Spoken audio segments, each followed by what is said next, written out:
हम आज यहाँ रैखिक समीकरण यानी लीनियर इक्वेशन 4 के बारे में बात करेंगे और उनके कुछ उदाहरणों को हल करेंगे। मान लेते हैं कि हमारे पास एक समीकरण है 3/x जो बराबर होगा 5 के। अब ये प्रश्न आपको देखने में थोड़ा अजीब तो लग रहा होगा क्योंकि यहाँ पर x अंश यानी न्यूमरेटर में होने के बजाय हर यानी डिनोमिनेटर में है। तो x को हर से हटाने का एक तरीका यह है कि हम इस समीकरण के दोनों पक्षों को गुणा करें x से।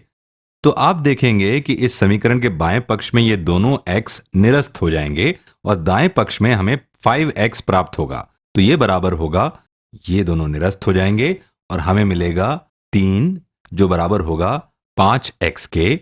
हम इसे ऐसे भी लिख सकते हैं 5x बराबर है 3 के। और इसे हल करने के दो तरीके हैं, या तो हम इस समीकरण के दोनों पक्षों को 1/5 से गुणा कर सकते हैं या दोनों पक्षों को भाग दे सकते हैं 5 से। तो दोनों पक्षों को 1/5 से गुणा करने पर बाएं पक्ष में हमें मिलेगा x और दाएं पक्ष में 3 गुणा 1/5 से हमें मिलेगा 3/5। तो x बराबर होगा 3/5 के। तो देखा आपने, हमने इसे एक आसान रैखिक समीकरण में परिवर्तित कर लिया और इसके लिए हमने समीकरण के दोनों पक्षों को x से गुणा किया और x को हर में से हटा दिया। आइए अब एक और उदाहरण हल करते हैं। मान लेते हैं कि हमारे पास है x जमा 2 बटा x जमा 1 जो बराबर है 7 के। तो यहां बजाय केवल x के हर में हमारे पास ये पूरा व्यंजक x जमा 1 भी है हर में।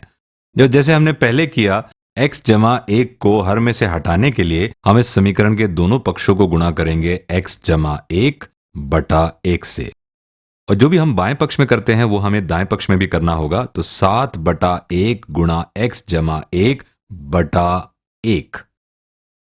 अब बाएं पक्ष में दोनों x जमा 1 कैंसिल हो जाएंगे और केवल बचेगा x जमा 2 जो बराबर होगा 7 गुणा x जमा 1 के, जो समान है x जमा 2 के।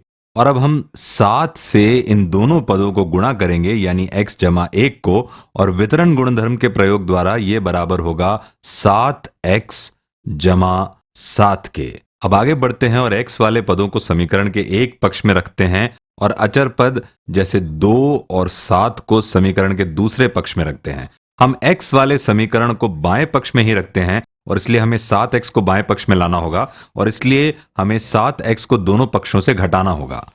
यानी ऋणात्मक 7x यहां पर और ऋणात्मक 7x, तो दाएं पक्ष में ये दोनों 7 निरस्त हो जाएंगे और बाएं पक्ष में हमारे पास ऋणात्मक 7x जमा x, तो ये हुआ ऋणात्मक 6x जमा 2 जो बराबर है 7 के, इज इक्वल टू 7। अब हमें केवल इस 2 को हटाना है, तो दोनों पक्षों से 2 को घटाते हैं और अब हमारे पास बचेगा ऋणात्मक 6x जो बराबर है 5 के, इज इक्वल टू 5। अब तो ये एक आसान रैखिक समीकरण है और हमें केवल दोनों पक्षों को गुणा करना होगा गुणांक के व्युत्क्रम से बाएं पक्ष में, और यहां गुणांक ऋणात्मक 6 है। तो हम इस समीकरण के दोनों पक्षों को गुणा करेंगे ऋणात्मक 1/6 से, -1/6। तो बाएं पक्ष में ऋणात्मक 1/6 गुणा 6x बराबर होगा 1 के। हम इसे सिर्फ x लिखेंगे और यह बराबर होगा 5 गुणा ऋणात्मक 1/6 जो होगा ऋणात्मक 5/6। और हमने इसका हल निकाल लिया है। पर अगर आप चेक करना चाहते हैं तो आप x बराबर ऋणात्मक 5/6 को मूल समीकरण में रखकर चेक कर सकते हैं। चलिए एक और प्रश्न हल करते हैं। मान लेते हैं कि हमारे पास है 3 गुणा x जमा 5 बराबर है 8 गुणा x जमा 2 के। अब यहां हमारे पास दो व्यंजक हैं जिन्हें हमें हर में से हटाना है, यानी हमें x जमा 5 को हटाना है और x जमा 2 को हटाना है। शुरू करते हैं x जमा 5 से और पहले की तरह गुणा करते हैं समीकरण के दोनों पक्षों को x जमा 5 से। इसे यूं भी लिख सकते हैं x जमा 5/1 और यहां भी x जमा 5/1 से। बाएं पक्ष में ये दोनों कैंसिल हो जाते हैं और यहां बचा 3 जो बराबर है 8 गुणा x जमा 5 बटा x जमा 2 के। अब इसे सरल करते हैं और x से इस पूरे व्यंजक को गुणा करते हैं।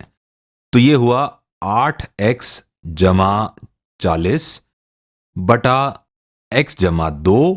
अब इस x जमा 2 को यहां से हटाते हैं और पहले की तरह हम दोनों पक्षों को गुणा करेंगे x जमा 2 बटा 1 से, और बाएं में भी x जमा 2 बटा 1। वैसे बटा 1 लिखना जरूरी नहीं है, तो अब बाएं पक्ष में होगा 3x जमा 6। याद रहे हमने इसको 3 बार वितरित किया है क्योंकि हम यहां 3 से इस पूरे व्यंजक को गुणा कर रहे हैं।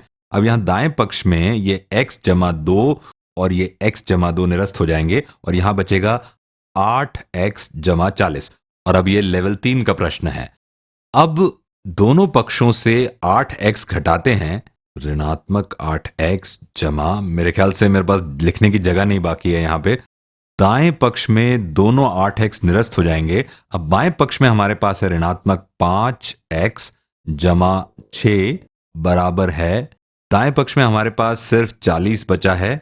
और अब हम समीकरण के दोनों पक्षों से 6 घटा सकते हैं, यानी ऋणात्मक 6 यहां से और ऋणात्मक 6 यहां से भी। ओहो, यहां तो जगह ही नहीं है, चलिए यहां चलते हैं। अगर हम 6 को घटाते हैं दोनों पक्षों से तो बाएं पक्ष में हमें मिलेगा ऋणात्मक 5x, जो बराबर होगा दाएं पक्ष के 34 से। 5x is equal to 34। अब दोनों पक्षों को गुणा करते हैं ऋणात्मक 1 बटा 5 से, यानी -1/5। तो बाएं पक्ष में होगा केवल x, जो बराबर होगा दाएं पक्ष के ऋणात्मक 34 बटा 5 से। राइट?